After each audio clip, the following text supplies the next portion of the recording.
खूबसूरत राजकुमारियां नीलम, गुलाब और मरजान अपनी सुंदरता और कोमलता में बेमिसाल थीं।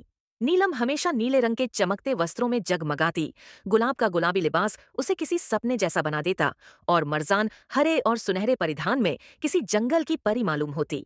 वे तीनों महल की रौनक थीं, लेकिन उनके दिल में हमेशा रोमांच की इच्छा रहती थी। एक दिन वे अपनी सहेलियों के साथ महल से बाहर सैर के लिए निकलीं। घने पेड़ों और रंग बिरंगे फूलों के बीच चलते चलते वे एक खूबसूरत झरने के पास जा पहुंची। पानी की चमक और हवा में बसी सुगंध ने उन्हें मंत्रमुग्ध कर दिया। झरने के पास खेलते, हंसते और गीत गाते हुए वे इस बात से अनजान थीं कि वे महल से बहुत दूर निकल आई हैं। जैसे ही सूरज ढलने लगा, उन्हें एहसास हुआ कि जंगल गहरा और रहस्यमय लगने लगा है। हर पेड़ के पीछे कुछ छिपा हुआ सा महसूस हो रहा था। हर सरसराहट में कोई राज था। उन्होंने वापस जाने की कोशिश की, लेकिन हर रास्ता भूल भुलैया जैसा लग रहा था। एक अजीब सी बेचैनी उनके दिलों को जकड़ने लगी। अचानक दूर से किसी जानवर के गरजने की आवाज आई। वे कांप गईं और एक दूसरे का हाथ पकड़कर भागने लगीं। अंधेरा घिरता गया, पेड़ लंबे और उनकी परछाइयां भयानक होती गईं और जंगल में रात की रहस्यमयी शक्तियां जागने लगीं। कई घंटों तक भटकने के बाद वे एक विशाल खोखले पेड़ के पास पहुंची। वहां रुककर उन्होंने रात बिताने का फैसला किया। पेड़ की शाखाओं पर बैठी उल्लू की आंखें अंधेरे में चमक रही थीं। दूर से भेड़ियों के चिल्लाने की आवाज आ रही थी और ठंडी हवा शरीर में भय पैदा कर रही थी। तीनों राजकुमारियां थकान और डर से बेहाल एक दूसरे से लिपट कर सो गईं। सुबह होते ही उन्होंने फैसला किया कि जब तक कोई मदद न मिले वे जंगल में ही रहेंगी। उन्होंने घास और पत्तों से एक झोपड़ी बनाई, झरने से पानी इकट्ठा किया और जंगल के फल खाने लगीं। समय के साथ नीलम ने मछली पकड़ना सीख लिया, गुलाब ने जड़ी बूटियों से खाना बनाना शुरू कर दिया और मरजान ने जानवरों को अपना दोस्त बना लिया।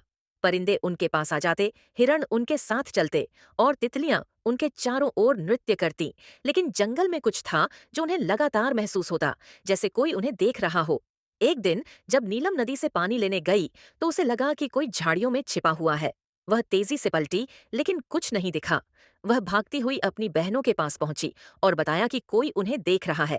गुलाब और मरजान पहले तो हैरान हुई, लेकिन जल्द ही उन्हें भी वैसा ही महसूस होने लगा।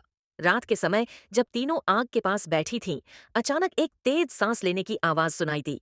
पेड़ों के बीच एक साया हिल रहा था। राजकुमारियां डर गईं, लेकिन हिम्मत जुटाकर पास गईं। जैसे ही उन्होंने रोशनी की ओर इशारा किया, एक युवक राजकुमार प्रकट हुआ। उसकी आंखों में आत्मविश्वास था, वस्त्र यात्रा की धूल से सने हुए थे और हाथ में तलवार थी। तुम कौन हो?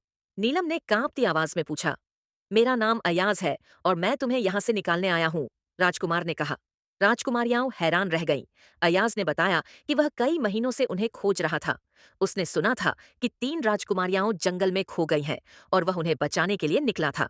नीलम, गुलाब और मरजान को यकीन नहीं हो रहा था कि वे आखिरकार इस कैद से निकलने वाली हैं, लेकिन रास्ता खतरनाक था और जंगल उन्हें इतनी आसानी से जाने नहीं देगा।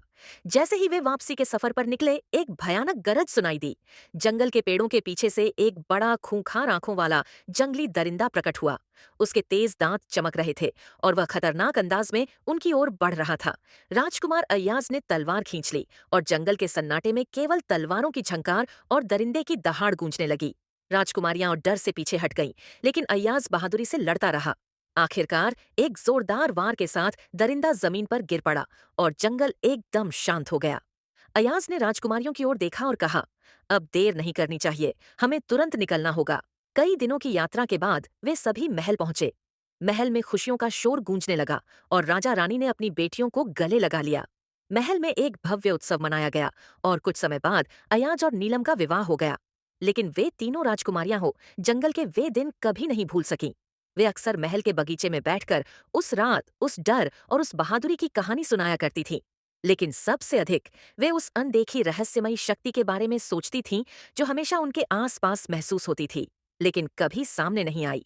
क्या वे सच में केवल जंगल में खो गई थीं या कोई और रहस्य था जो हमेशा जंगल में दफन रहेगा?